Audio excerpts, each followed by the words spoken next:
Tepat 7 hari setelah terbebas dari zona merah COVID-19, Kota Bandar Lampung pada hari Rabu kembali masuk sebagai zona merah COVID-19. Padahal Bandar Lampung baru terbebas dari zona merah dan masuk sebagai zona oranye COVID-19 pada 14 Juli 2021 lalu.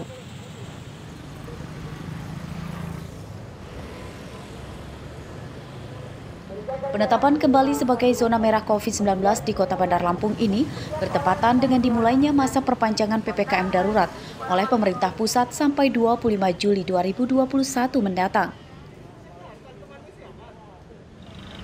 Terkait penularan COVID-19 yang masih mencemaskan, Kota Bandar Lampung juga masih diberlakukan PPKM level 4 sebagai pengganti istilah dari PPKM darurat oleh pemerintah pusat.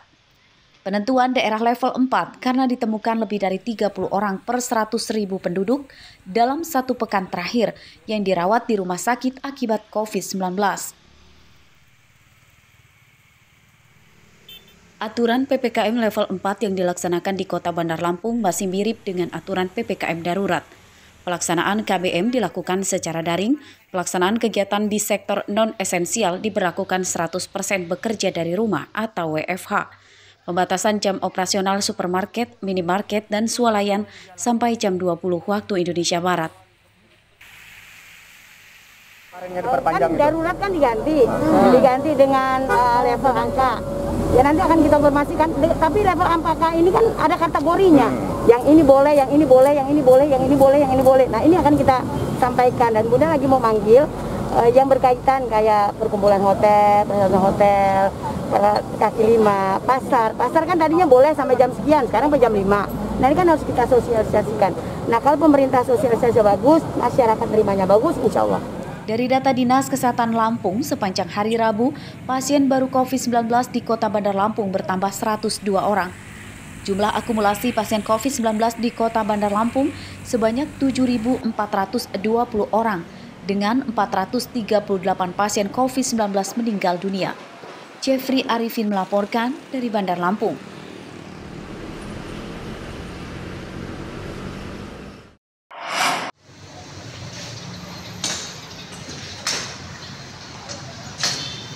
Pemerintah pusat resmi memperpanjang masa pelaksanaan PPKM darurat di Bandar Lampung hingga 25 Juli mendatang.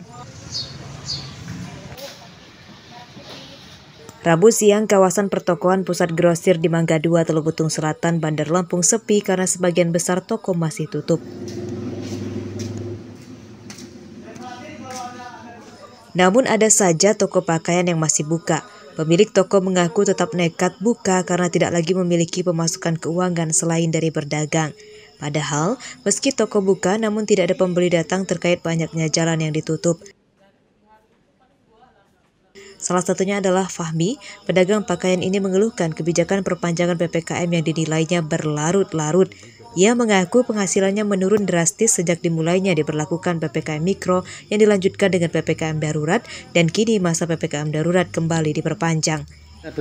Masalah kan kita biasa ada penghasilan, pemasukan, kita harus punya kebutuhan kita ini banyak, Pak. Selain itu apa Pak yang paling... Ya dengan diberlakukannya seperti ini kami agak berat juga, Pak. Itu loh, ya mudah-mudahan aja lah cepat selesai lah masalah ini, Pak. Jadi kita nggak terbebani gitu loh, Pak. Kami kan punya tanggungan segala macam. Ya, harus setiap bulan kita harus tanggung, kita ini juga harus bayar karyawan segala macam itu. Selain pedagang, masa perpanjangan PPKM darurat juga dikeluhkan oleh para pegawai toko.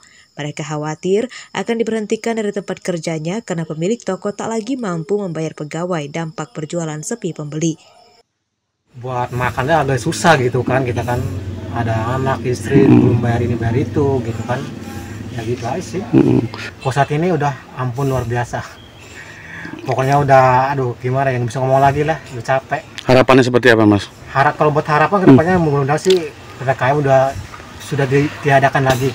Gitu aja udah. Pedagang dan pegawai toko di Pasar Mangga 2, Bandar Lampung berharap kepada pemerintah bahwa perpanjangan masa PPKM darurat hingga 25 Juli mendatang merupakan yang terakhir dan tidak diperpanjang lagi. PPKM darurat yang dilaksanakan sejak 12 Juli 2021 lalu telah membuat mereka kembang kempis dalam usaha. Arsadi Saputra melaporkan dari Bandar Lampung.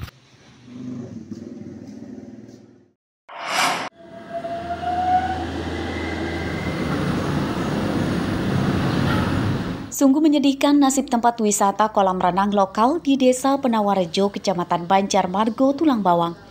Lokasi yang biasanya ramai pengunjung, terutama saat liburan, kini terlihat sepi tanpa satupun pengunjung yang datang.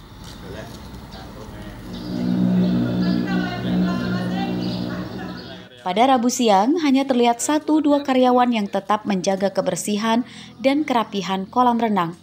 Sebab jika tidak dirawat, maka akan terlihat kumuh dan kotor.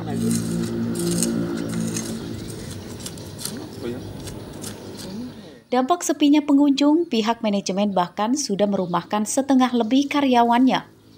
Pasalnya, penurunan pendapatan sulit untuk membayar gaji karyawan yang mencapai 20 orang lebih tersebut. Untuk saat ini, lebaran kedua ini kosong, nggak ada pengunjung. Jauh dari lebaran tahun sebelumnya. Alasannya, Mas? Alasannya ya situasi PPKM dan pandemi ini sangat mempengaruhi pariwisata ini. Sepinya pengunjung dampak pelaksanaan PPKM Mikro dan larangan adanya kerumunan warga. Jika kondisi masih seperti itu beberapa waktu ke depan, menurut pengelolanya bukan tidak mungkin mereka akan gulung tikar. Mustaqi melaporkan dari Tulang Bawang.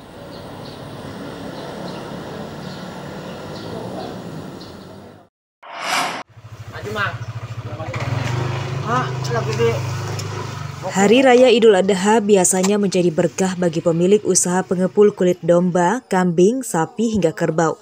Namun kondisi itu tidak terjadi sejak 2 tahun belakangan. Penghasilan pengepul kulit justru anjlok hingga mencapai 50% lebih. Terpantau pada Rabu siang di salah satu pengepul kulit yang berada di Jalan Agus Salim, Kelurahan Bumi Waras, Kecamatan Bumi Waras, Bandar Lampung. Menurut pihak pengepul, warga yang menjual kulit saat Idul Adha kini berkurang drastis. Yang biasanya pada hari pertama Idul Adha, pengepul bisa mendapat hingga 8 ton. Kini hanya menampung 4-5 ton saja. Harga jual kulit juga turun drastis. Penyebabnya selain karena jumlah warga yang kurban berkurang, juga adanya permainan harga dari pengepul. Gitu. Biasanya hari pertama hari raya kurban tuh ya, kita tuh bisa sampai 8 ton, 7 ton gitu. Ini hari pertama aja kita cuma dapat 5 ton sapi. Ini sepi malah. Sepi ya? Sepi. Tahu nggak Bapak penyebabnya apa sih, Pak? Ya mungkin karena banyak yang di ini ya, PPKM kan, lockdown kan, jadi mungkin mereka juga khawatir kali ya. Warga maupun tukang potong hewan yang biasa menjual kulit saat Idul Adha juga mengeluhkan harga jual yang anjlok. Misalnya, kulit kambing dari Rp15.000 menjadi Rp7.000. Sementara kulit sapi tadinya Rp15.000 kini turun paling rendah menjadi hanya Rp5.000 per kilogram. Ini turun harga kulit. Biasa 10.000 ini 5.000. Aduh. Apa ke depan harapannya, Bang? Kedepannya harapannya semoga naik lagi. Jadi kita jual kulit juga lumayan. Tahu nggak sih Bang penyebabnya apa, Bang? Biasalah, nyonya corona. Baik pengepul kulit maupun warga serta tukang potong hewan merasakan kondisi yang sulit sejak 2 tahun belakangan. Namun mereka tetap mencoba bertahan sambil terus berdoa kondisi ekonomi di Lampung akan kembali normal. Arsadi Saputra melaporkan dari Bandar Lampung. Maju, Mang.